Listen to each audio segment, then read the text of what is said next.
Ladies and gentlemen, big round of applause. I need you guys to go crazy. It is the cast and crew of Salute Your Show!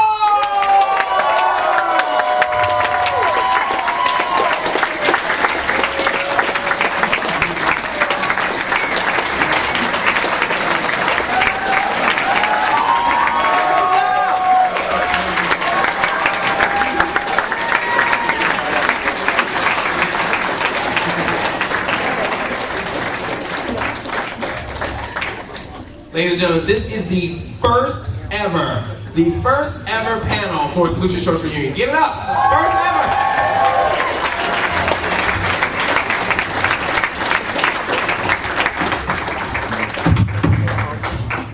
Wow! Big hat.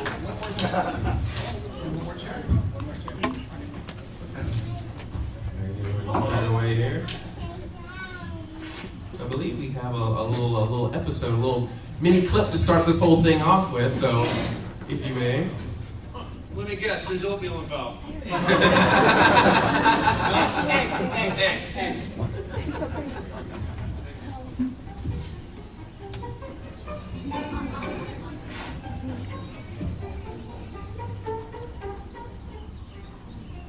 Okay, Zeke, down a little bit. Down. Okay. Nina, here comes a bus. Oh, okay. All right.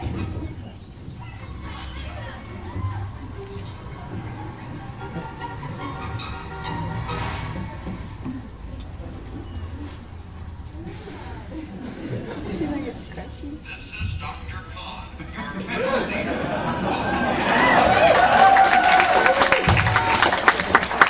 Campers report to the lodge for book assignments. Let's smoke, come on. Where's the lodge? Follow me, Elsie. Listen, you made a major mistake coming to Camp on the lodge. Food bites, boats bite, activities bite, everything bites. Well, wasn't my choice. It never is.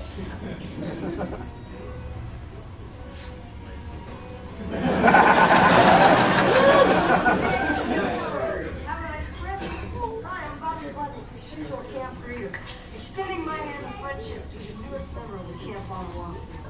Thanks.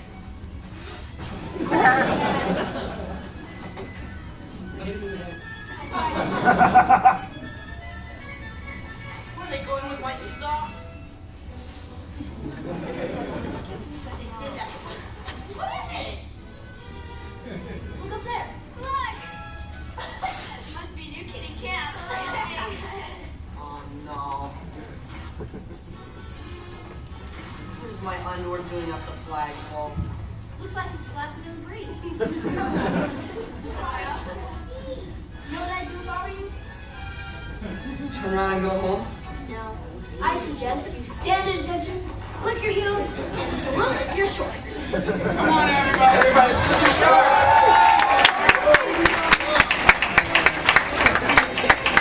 Everybody! We run, we jump, we swim and play. We roll and go on trips. Nothing that lasts forever are our dear friendships. We hold you in our hearts, and when we think about you, it makes me wanna fart. Oh, we're never part of getting right about it right!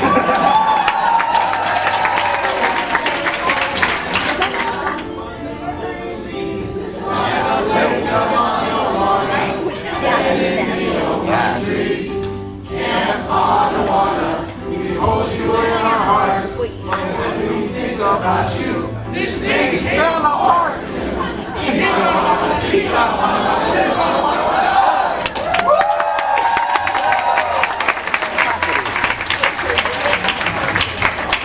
Ladies and gentlemen, the Salute Your Shorts Reunion panel has officially started. Let's do this! So why don't we just start off, let's go down the line here, have everyone introduce themselves and their part of Salute Your Shorts. I apologize for being first again, but my name in alphabetical order might be correct. Michael Bauer, Eddie, DonkeyLips, Gelfin. Hey y'all, I'm Venus DeMilo Thomas, and I was Telly Ratcliffe. Danny Cooksey, Robert A. Budnick. Is it A? He's now Robert A. Budnick. We all know what the H stood for. Kirk Bailey, Kevin Lee, there's something in the middle there called. And ladies and gentlemen, the reason we're all here, the creator of Salute Your Shorts, Steve Slavkin. Thank you, I'm Steve, and I also was lucky enough to play Dr. Khan on the show. I'm Aaron MacArthur, I played Michael Stein. I'm Larry Shapiro, I was the associate producer. I'm Andrea Sherman. I was a script supervisor, set photographer, Steve Slavkin's faithful assistant for many years. I'm Ed Alton. I was the composer who wrote the music.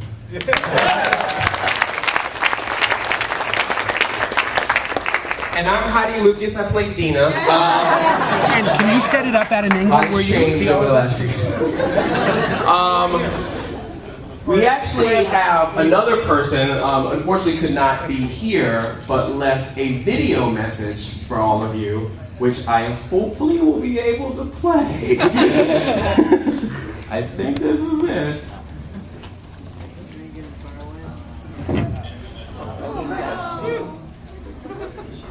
Hi, this is Megan Berwick. I played Zeke on Salute Your Shorts.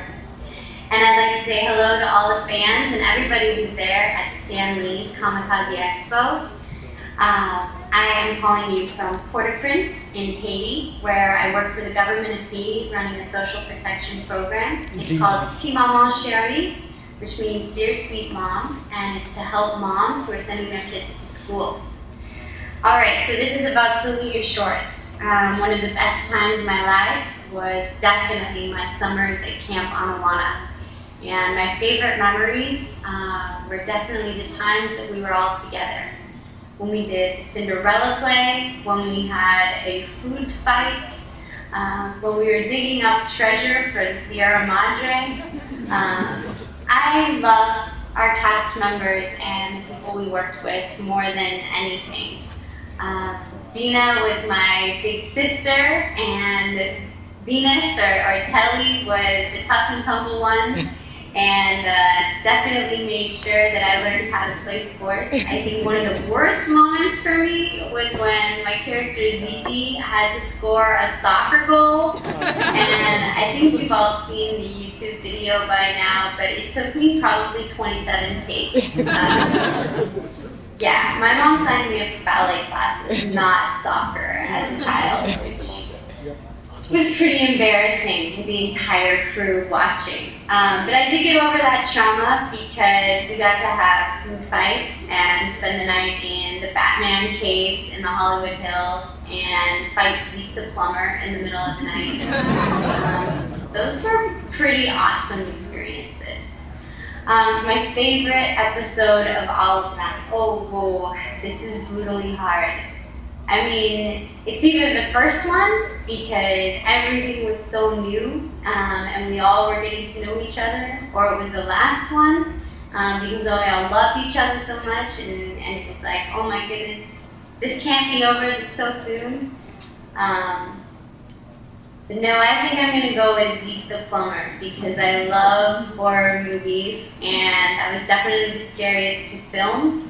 We did it late at night in Topanga Canyon, and the cameraman at the time, Edgar Delaz Friera, told me that there were a bunch of escaped inmates from the prison on the other side of the hill, so it added to the fear factor. It only took me another 15 years to realize that that was a lie. I was a very trusting child. Yeah. I'm really thrilled that everyone enjoyed Salute Your Shorts and enjoyed watching it. We had a lot of fun making it, and I think that's what makes it a fun show to watch too, is you get to experience Camp Anawana.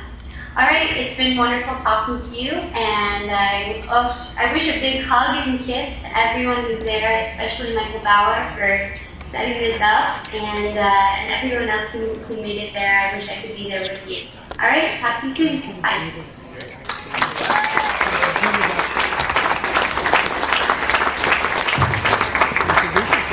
And the surprises just keep coming, people. We have one more addition to our panel here. Sir, could you please introduce yourself? Hey guys, it's Trevor. Sponge. Nice to see you all. The gang's all here! That's right, we're all here. Videotape. I'm Dina. We are all here today. So, Dina had a sex change to a black nerd. Yes, I am now Dino. So let's get this thing going. Let's start from the beginning. Let's start straight from the beginning. How did this show even come about? How did Salute Your Shorts go from idea to on television? That goes to me. It started when I wrote a book with a friend named Tom Hill. Wrote a book called Salute Your Shorts for Workman Publishing. It was more like the Preppy Handbook. It was just a bunch of short stories about summer camp. It had the nicknames your parents think you'll get, like Champ, Slugger, and Ace, and then the nicknames you actually get, which are Loser, Fit, DonkeyLips, and that kind of thing. Wait, Loser and DonkeyLips together? What's going on? What do you think of me shooting? So we wrote the book and went around the country touring, and we promoted it, and it went well, and I got a chance to meet with Nickelodeon. I hooked up with a company called Propaganda Films. We went to Nickelodeon, and pitched to a guy named Jay Mulvaney, who was there, and he said, it's a lovely idea for camp. Camp is a natural for kids in Nickelodeon. It was kids in a kid environment, and it was a chance for them to make the rules for themselves, sort of without any adult supervision. So camp was perfect. So I wrote a script. We did a pilot, and then we waited, and then we waited about a year. And Nickelodeon wasn't picking it up. They were sort of dragging their feet, and then they finally decided, we got word from the heavens that they wanted to make Salute Your Shorts the series. And the original cast came back, and they were too old. So some of them had to be replaced. And there's only one remaining. 3. Who's remaining? Well, that's right. Kurt, Danny, and me. I was already old. So Michael, Danny, and Kirk were in the original pilot. We had tormented them profusely, and they decided to come back for more. And so we had to shoot another pilot, and we had to go through another testing process. And luckily, it was a little faster, and we got it on. And there were 26 episodes ultimately. I was concerned not enough, but if it should have been more. Yeah, it's funny because I said that too. I was like, it's 26 because it feels like 100 when you're watching the reruns and everything else and watching the show. I think they run it thousands of times on Nickelodeon over years. So we're lucky. Cool. So that's an interesting point. So some of you were at the very first pilot, and some of you came on and the re-pilots, I guess. So it'd be interesting just going down to each of the cast members. How did you get involved? How did you audition or find out about the show? And then eventually, how did you feel when you finally got on the show? Sure. Should we go in order? Yeah. Go ahead. Come on, we're good. Yeah, be careful. There you go. You got it. There you go.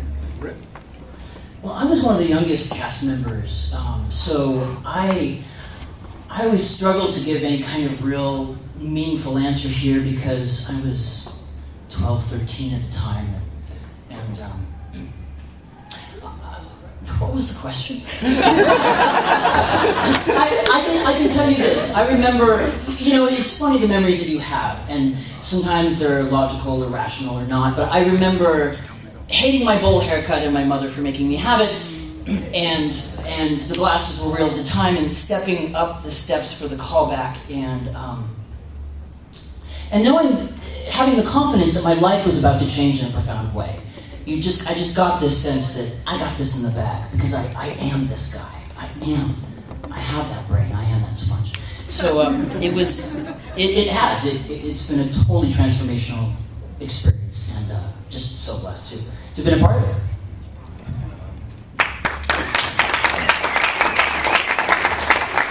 Well, unfortunately, I don't have any skills in real life, so acting came at a good time. I was working at the time. I got the call for the original pilot audition. I think I went in 3 times. And on the first pilot, we actually auditioned the macaroni scene where I eat it. I think it's in the first or second episode, but I literally brought in real macaroni. And I ate it, and I broke a tooth crunching it in the audition. And I think, if I'm not mistaken, they were like, what the fuck? And I booked it, and it was great. We did the original pilot. There was a few different cast members. Then came around, hey, Michael Bauer, you got an audition for a new TV show called Salute Your Shorts. I already starred in the pilot. What happened? I got to do it again. So now I walk in a waiting room in Propaganda Films. There was some quality talent there. Like, I can't remember everybody's names, but some of them are stars now.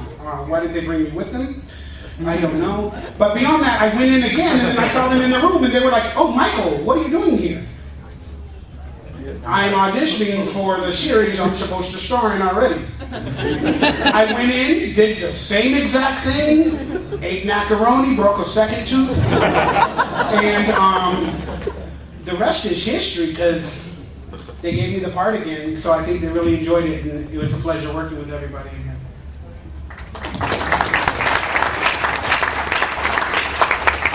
I think I auditioned for the show like 6 times.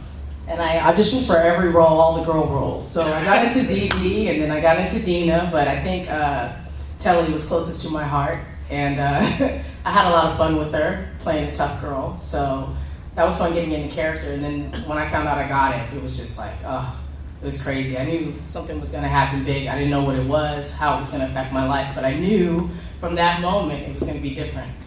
And it has been, it's been great.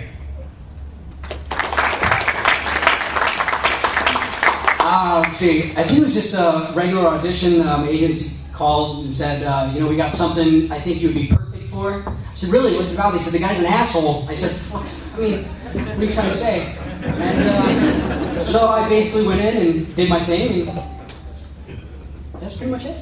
Then you did it again. Yeah. What do I remember? A lot of pain.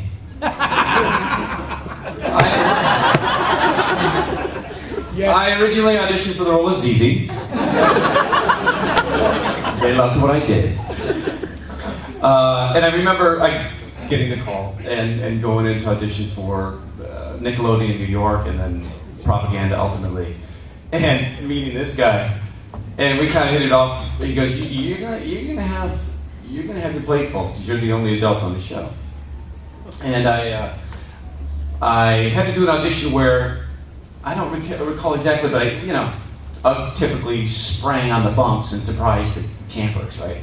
So this was one of those audition scenes. So I had my hat on backwards. I don't remember what I was doing, and I turned around to start the audition, and the New York executive, Jay Mulvaney, turned to me and he goes, "Does your hat say bite me?" And I said, "As a matter of fact, it does." He goes, "Okay, that's good. Go ahead." So I did that. I think the irreverence of that moment actually helped me get the part, and the fact that I was willing to take a repeated pie in the face. Yeah.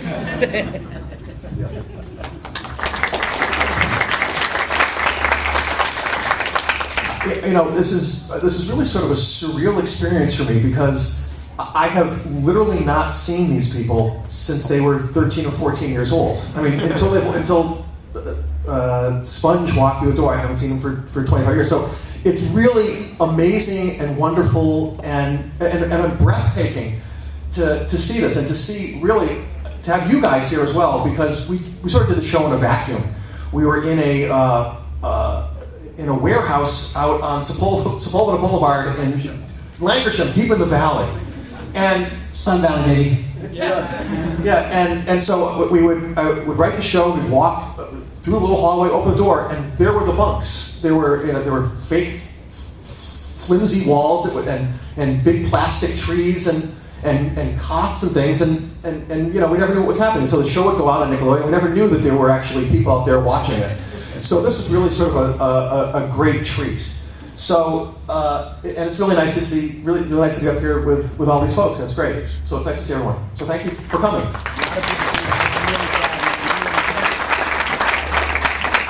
What was question? How did you end up on the show, like from the audition process? Yeah, I was actually, it was random. I was going to boarding school in Ojai, and I'd only been on one audition prior because the casting director came into town, and then I got an agent. This was my second audition, and they brought it like Venus. I had to go back in like 6 times, and it was weird. I got it, and then I went back to school, and I got the news like on a payphone, and I thought I was going to summer. I'd gone to summer camp, so I thought we were going to make this in the summer and go to summer camp. But then like 2 weeks later, I'm in North Hollywood in some soundstage, whatever else, and I'd never acted in front of a camera before, so it was really a great experience for me. It was extremely eye-opening. I mean, my dad came into town, and we're a small town people from Hawaii, and he had never. We were just tripped out that they shot things out of sequence at that point, and stages and the whole bit. And I remember we had a really kind of up and coming hit director at the time. The first episode that I did, where he just wanted to put the camera right in your face. And so I was doing scenes with Tim where they have the camera right at the side of your face, and it was just really strange, but it was, and I was incredibly starstruck by Danny Cooksey. I knew him from different strokes, and I was like, wow, I got a famous friend. What a letdown, huh? And yeah, it was great. I loved summer. I loved summer camp, and we had a great time right away, and it was definitely a great learning experience, and it was a foundation of real passion for me. I mean, just the process of making the show and the young people. These guys were really young. I know but they were like in their late 20s when they were doing the show, and it was a fun group. It was a real fun group, and we were just a bunch of crazy kids, and they tried their best to control us, but they just really couldn't do much of that. Anyway, it's great to see everybody, and thank you for all coming. This is great.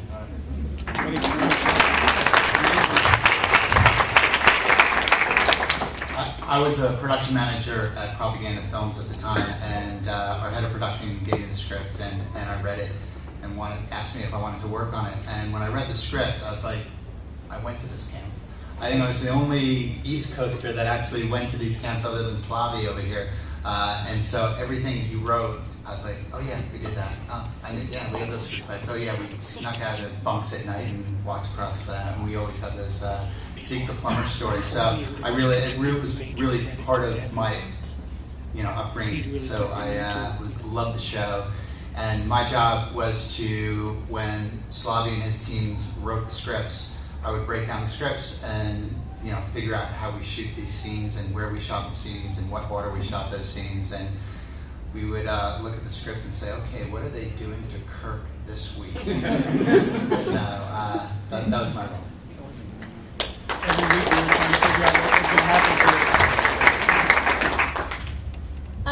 Steve and I had been friends for several years, and I was working in children's marketing at the time, and I figured that one person on the show needed to know how to deal with children. So I said, Steve, this is the time you need to take me with you on a job. So that's how I ended up there.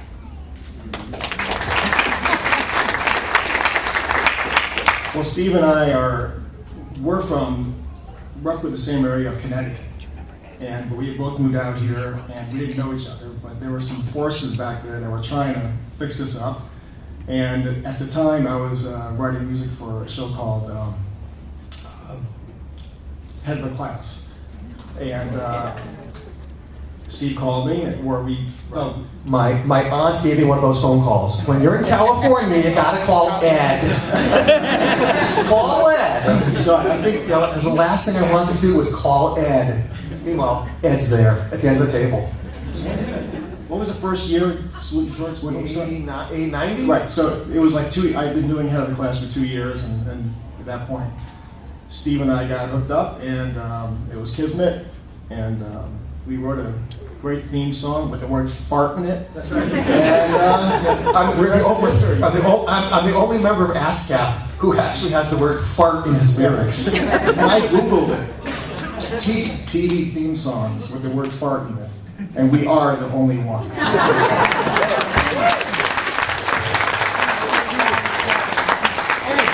Well, the thing came apart was an added line. That's right. Yeah, that's pretty interesting. It's brilliant. Royalty heads, royalty. I'll say it just to give him the story, if you don't mind. I like to talk. Sorry, I'm an entertainer constantly. The theme song, since we brought it up, the line where I say this thing came apart, the actual line was, again, I believe it was "It makes me want to fart." Is that correct? The second line? Yeah, they don't remember. But in the original pilot, I think they did the theme song, and I was holding, like, what was it, a golf club or a fishing? See, I don't do none of that. Right? Teach a man to fish. You know, you heard that story. I get meat and chicken. I've never heard that story. Can you tell it? But long story short, so the prop literally came apart in my hands, and because I grew up in the Valley, I always wanted to be a rapper. So like when it said fart in my mind and I broke apart, my mind did the whole ghetto rap thing. So I went, oh, this will be funny. This thing came apart, and it literally ended up in all the episodes. So it's an amazing little note to my rap career that's going to start after today.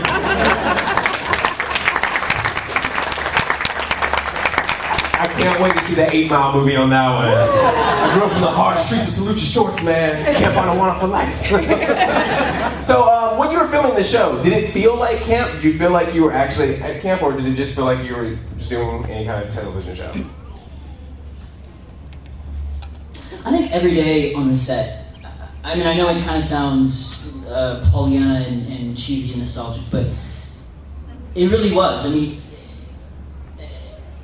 from that perspective, being that age and walking into this soundstage and the door opening and you smell the paint and all the chemicals from the facades and the sawdust, and it was an orgy of creativity. I mean, it really was. It was. And who, as a kid, what could be better than going to camp than being on TV pretending that you're at camp? I mean, really. I mean, what could be better? So, yeah, because you had all the fantasy in your head, and of course we're all playing these archetypal roles, but you know, Steve, I talked in an interview, a podcast that he did about really wanting to choose actors that were or had some element of their real characters. So there was an authenticity that we brought to the characters because we really were, in a way, typecast for our archetype. And so I really did have a point. I know I did. So it was really easy to feel comfortable because I don't really consider myself a talented actor at all. I was sponge, and I just had a work ethic and was a cute kid and happened to be the guy that picked the role. So I was at camp. That's the short answer. I really was. It was very magical. I understand what you mean by, what was the question again? It was just, did it feel like you were actually at a summer camp, or did it just always feel like you were doing a television? Yeah, I needed a job, literally. I had a big family. So I was really thrilled to get a paycheck. But to be honest with you, I went to camp when I was young. It was a fat camp. Hey, shut up. People go and lose weight. It's great. No, I went to a camp called Camp Max Strauss. I think it was funded by him or something. But that was my only experience. And I didn't have a lot of friends. And so to do this was actually pretty dang cool. And to meet everybody. And again, I don't have a big family. So working every day, like getting up at 9 a.m. and meeting, hanging out with these talented people and playing basketball and shooting scenes, it felt really like a family. So in terms of camp, it didn't feel like a camp. It just felt like a great experience. Like now looking back on it, you get it. So, these guys are my family, and today is amazing to see all of you at our family reunion. So thank you so much. Yeah, I really did feel like we were at camp. I remember for me, a lot of the sports. I had to, when we had a tennis episode, they put me in tennis lessons. So I learned how to play tennis. I knew how to, play around, but I learned how to play tennis. Basketball and just all the different softball. I had to practice all night. I practiced on an underhand swing, and I think we ended up doing an overhand swing, but thanks, Dad.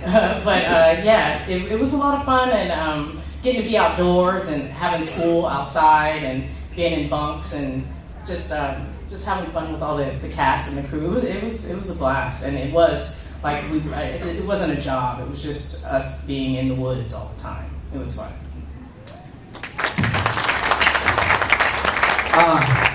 I never went to camp, so it's as close to camp as I came. So essentially, it was camp. But more than that, it was a big family, and we had sort of the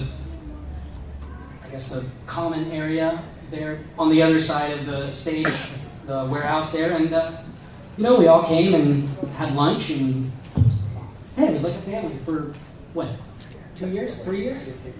Yeah. Well, no. 26 episodes. 26 episodes. It was a family. Whatever time frame. It was awesome.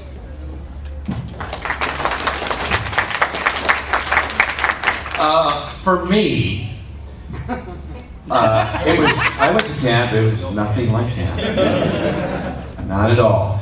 I was kind of in a weird and unique position. I sort of bridged the gap between the crew and the adults, and then, the cast that were primarily pretty pubescent teens.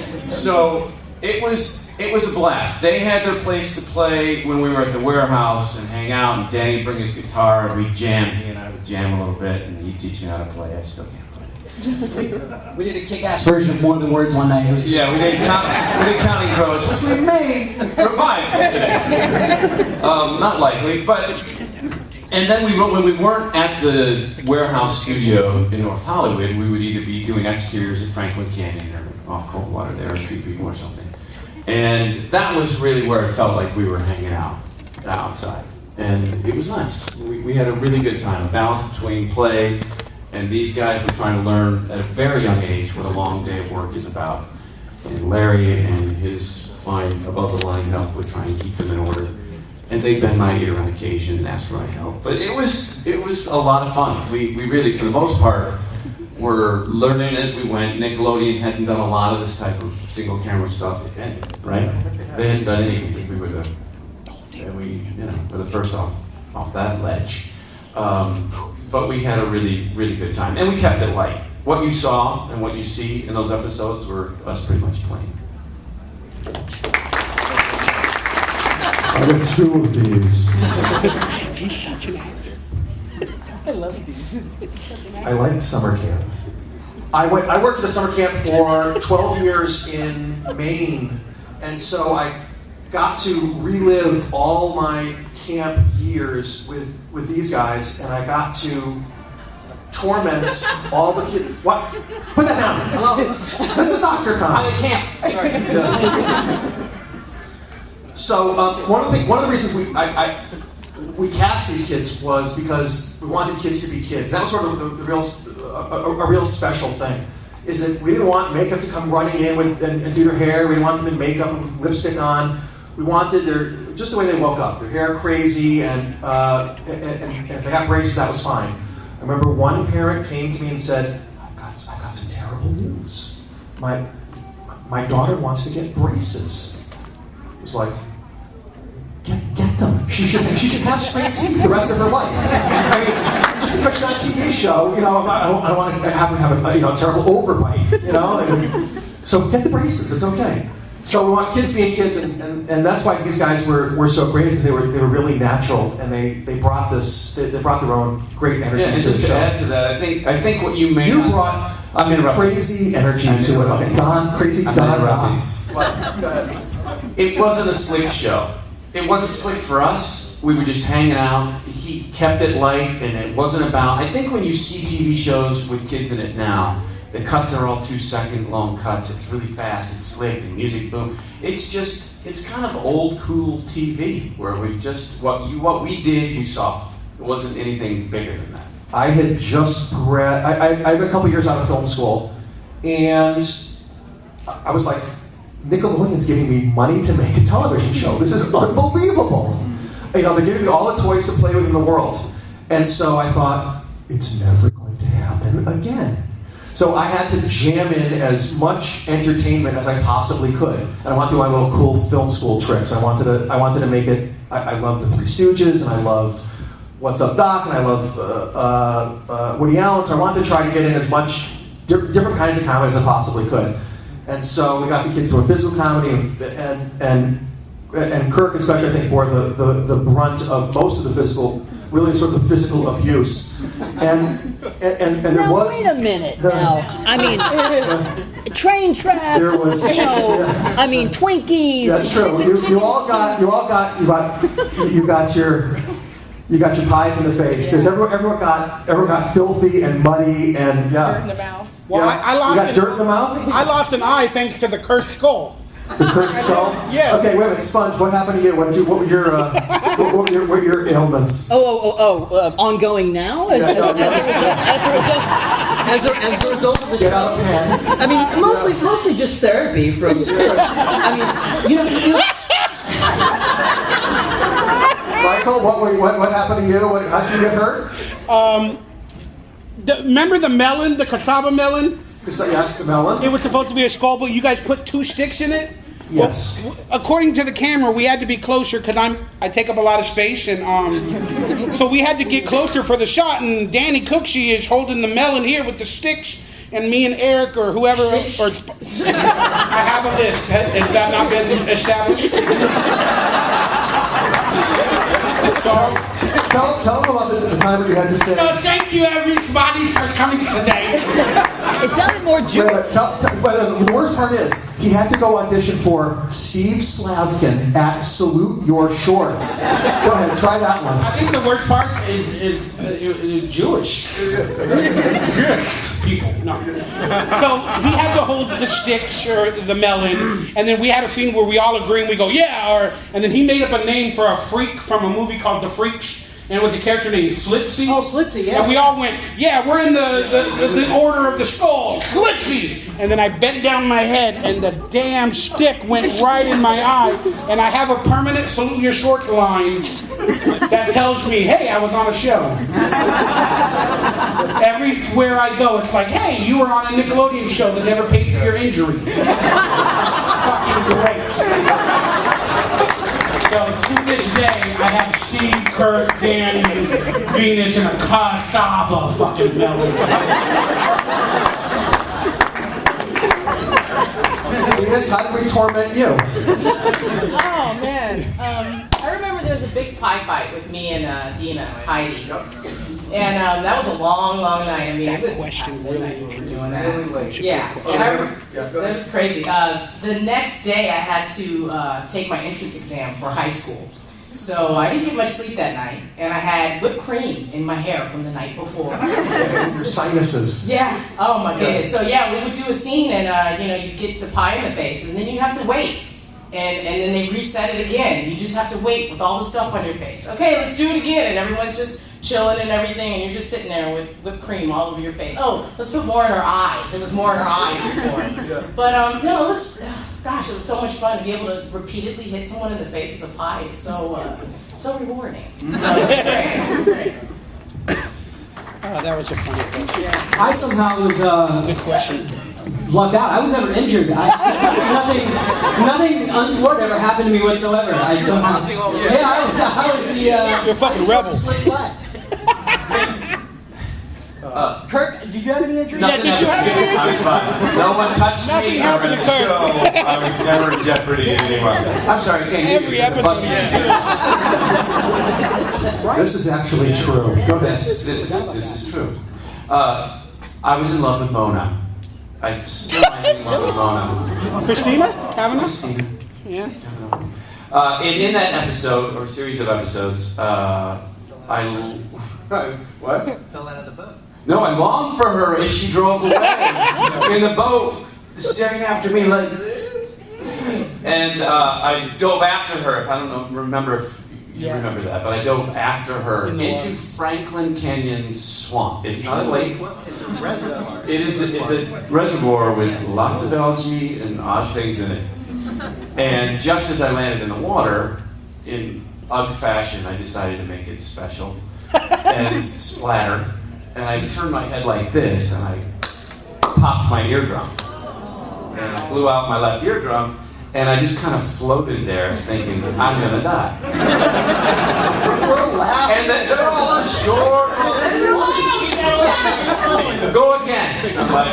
think we're going again. You had 2 ears. So everybody was there, right? And I kind of came out of water and go, I'm not okay. And my ear's bleeding. And then we got out, and then we just ended up going to the ER and taking care of it. Tell them about the pilot when you got. What? Yeah. Is this good here? Yeah. I got you now. What'd you say? Yeah. We go like, Kirk, you want, it was the pilot. Kirk, you want it on the set. It was like, I don't know, 3 o'clock in the morning. We were shooting. He comes out. He opened the door, got to the bunk, and there were 10 grips. All holding like water balloons. You're cutting too far forward. This is how this crap went. I'd already put in 16 hours. The whole pilot is about how Ugg gets abused, right? That's not a good foretelling of how the 26 episodes were going to go, and I should have been smarter. However, at the very end of it, I don't know if you recall, where Ugg walks into the bunk to sabotage. Yeah, they're tripwires. Tripwires, right. And I'm reading on the page, and I'm like, oh man, a lot of crap's gonna happen to me. Tarred and feathered. And little did we know, this director friend of ours, Randy Miller at the time, had a brilliant idea of how to make this special, where the camp pack comes down and swings and knocks, he's tarred and feathered, the whole thing. But to shoot the part where the tripwires actually activate the eggs and the tomatoes and the tar and feathers, basically off camera was the entire crew of dudes and makeup and... I was there. Were you still there? I was there. Oh my gosh. So I'm standing there like you guys. It's like if I gave an egg to each one of you. That's what I was looking at. We have a surprise. You're not, that's gonna happen. They used the footage again from the first one for the second pilot because they didn't want to do it again. They didn't want to do it again? It was your agent that called and was asking for hazard pay. Which is something there was some of that, but it was basically roll camera and roll camera and everybody unleashed, and they blew them backwards out the door, and it was a magical cinema moment for them to always remember. Thank you. A couple of the guys were throwing eggs at the lower region as the game for themselves. That was what was so tough. But it was. My kids enjoy it now. Cool. Am I supposed to talk about injuries or summer camp? We're going anywhere. I'm actually gonna let's open the floor up to questions and answers. And if you have a question, we have a mic right here in the middle. So if you have a question for the cast and crew, just come up to the mic. Don't be shy. Yeah, get in line. Get in line. Come on, we got some good questions. Someone's got. There we go. Come yeah. And he has the Camp on Water t-shirt. Yeah. Where'd you get that? eBay. All right. I gotta get me one. I don't have one. I need the residuals. Yeah. I'm gonna legalize it. Actually, on the same topic as the shirt, I was just wondering if any of you guys still have your shirts that say Camp on One on it. No. I have a pair of underwear. Someone, Nickelodeon. Oh, so do I. Yeah, boxers. Yeah, the boxers, me too. The shorts. Yeah. Get it. I get it. 20-year-old boxers. I keep it real. No, actually, to that topic, the only thing that I still hold. And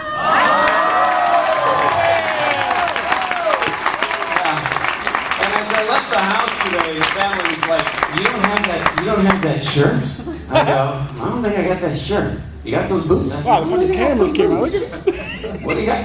I know that. Still got the hat. That's great. That's awesome. Yeah, this one went through some stuff. Oh, can I mention something? Actually, we got a little bit of swag. We were sponsored by British Knights the first season, wasn't it? Or no, Reebok. And they gave me like these shoes with a basketball on the front that you would pump up. And I think I wore them in like 2 episodes. And literally, I thought I was Michael Jordan for like an hour. Then I realized, my 300-pound frame pushes down on the pumped up Reeboks. But I still got those shoes to this day, and I'm gonna sell them on eBay if anybody's interested.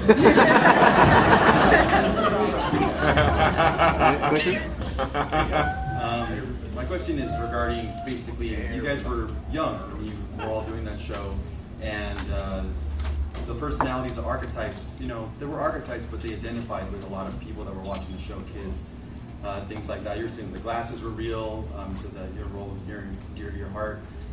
For each of you, if we could do that. How close was that character for you, or how did you identify with them? And who did you identify with on the show? Were you more of the bully? Were you more of the nerd? Well, I was absolutely the nerd, and I changed a little bit, but it was a very vulnerable place to be because I wasn't the popular kid. I was the put upon, I think was the word you used in an interview once, the poor put upon misunderstood genius. That really the redemption is that I was the one people came to when they needed an answer, So, but it was as a kid growing up at the time, it was both amazing and vulnerable because, they say that a lot of actors are actually very shy. And the reason that they end up, whether they realize it or not, going into that field is because they get to be somebody else in front of a camera. And they never really have to show who they are. But they can get all the attention they want being somebody else. So what was really unique about this role for me was there was no shields. I was very much sponge. I don't know how I follow intellectual conversation. I wish I could be intellectual, but I'm just a moron, but that's fine, that's me. I was the fat kid. I still audition to this day as the fat kid. Every audition, they're like, here's a candy bar, be fucking funny. It's like, what do I do? So, literally, I just sit there, and I'm like, maybe I don't have anything to do that day and I can't be funny, so I just sit there and eat the candy bar, right? And they literally laugh for an hour. What the hell is funny about the fat guy eating the candy bar? I don't get it. But, I was the fat kid, and the one episode that really blew me away was when Steve and the writers, Tim and Douglas, they got together and they wrote an episode where I fall in love with Dina. And to me, as a, what the fuck? I'm not eating a candy bar. Why are y'all laughing? I'm being fucking serious. Sorry about my cursing, but I need to let it out. Yeah, welcome, kids. And then they wrote an episode where I got to fall in love with Dina. And just to me, growing up and starting to like women at that age, and it was just amazing because I felt like maybe they gave a real story to the chubby kid or whatever, and it was just an amazing episode. The acting and the heart of my character came out by the end of it, and then the Dina, the good-looking woman, she kind of enjoyed it and might have given me a date in real life. So it was just a great episode, and I wanted to thank you guys for putting that in our show, because that really proved that we were a standout show, that we didn't just sell out. I hate to do this, but we'll have to speed along a little bit because we're actually about to wrap up here. But they're kicking us out this soon. So no, but go ahead and. Telly was cool. Me and Telly was cool. I like working out a lot. I stayed in dance and play dodgeball and stuff now. So I don't know if that had to do with me personally or if that character actually rubbed off on me. But love sports and all that good stuff and being tough. And I love playing that kind of role a lot. And in my own life too. So it was just, I don't know, it's very synergetic. Yeah. I am Bobby Bundy. Thank you. Thank you.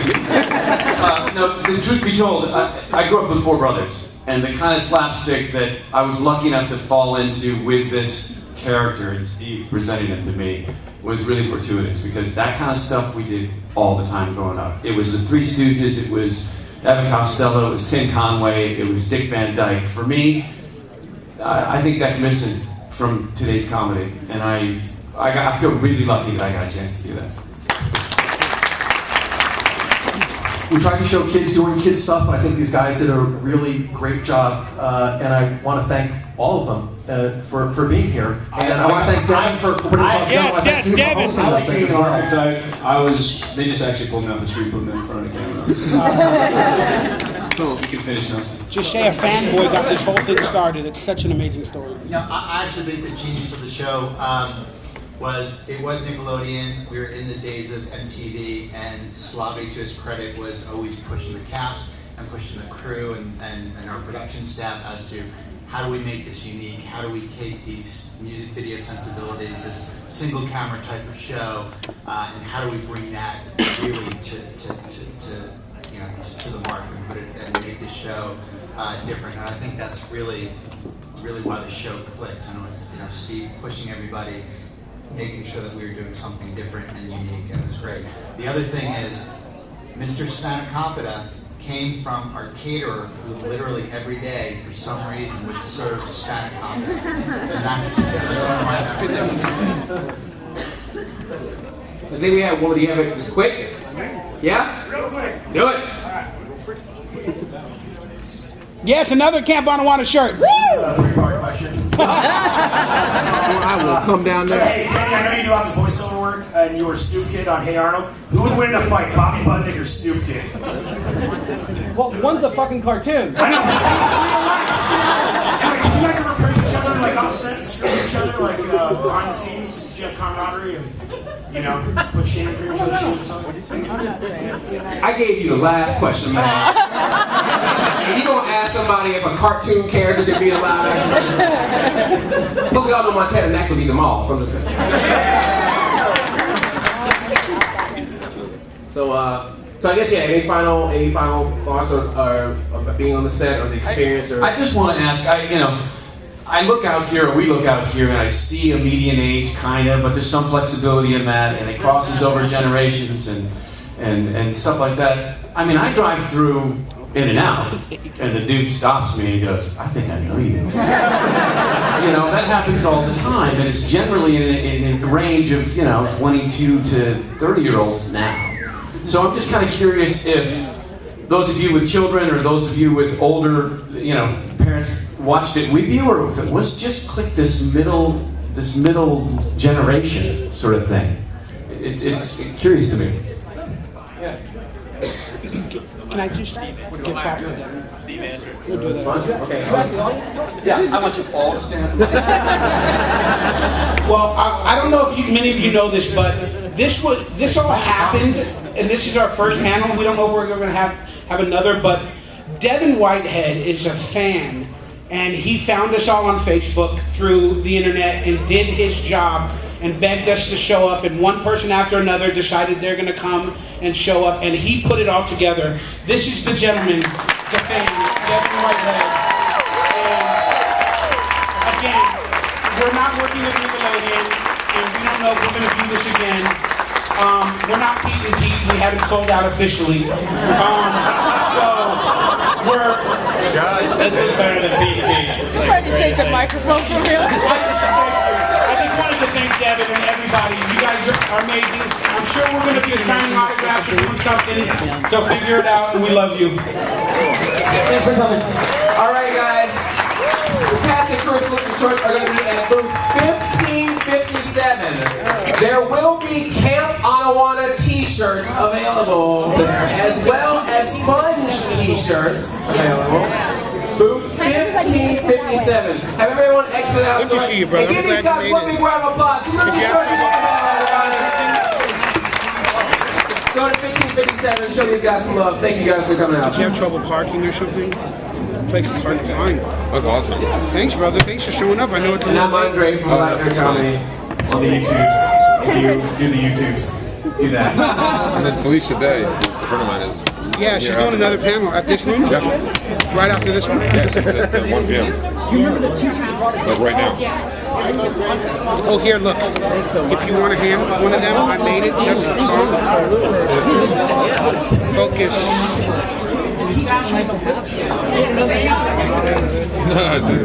Yeah, I know. Just if you wanted to hand it and say, hey, this is something I made, like if you're doing that thing or whatever. Yeah, and then if there's a producer there or something. Oh, really? Almost 1,000 views on YouTube. That's funny. Yeah. I think it's kind of funny that the one episode, like Talk Log, is pretty unusable. That's the one episode that you and I didn't direct. Wait, no. Yeah, it is true. I saw Alpha. That was the last. Yeah, oh, you finally saw it? Ugh. God damn. Yeah. No! Why is That's Talk what I mean. I do believe it needs a figure because it adds personality. How many lines did you rewrite? 1557. I believe so. Yeah. It's a fairly large. Yeah, we're gonna go sign autographs. It's about the size of 4 booths, and it's on. If your back is to the main stage, it's at the end of a row on the left-hand side. I'm not gonna be there all day. I'm gonna do some fanboy stuff later. Are you going to any other panels? No. Maybe I wanted to do the Doctor Who, and I wanted to do this one. The one that's after this one. Come here. Great to see you. It's great to see you. Glad you came. Almost 1,000 views on YouTube. That's funny. Yeah, I didn't really have time to put it on printing on real paper and everything. Have you spoken to Chad at all? Oh, no. I'm done with the dude. Done with you too. I told you, I'm done. Yeah, good. That's fine. You edit, whatever. Do you want to turn this off? Oh, yeah, that's mine. We got all that on tape, dude. Steve, that was pretty fun though, wasn't it? Are you gonna come and meet a few people and talk outside? Yeah, sure.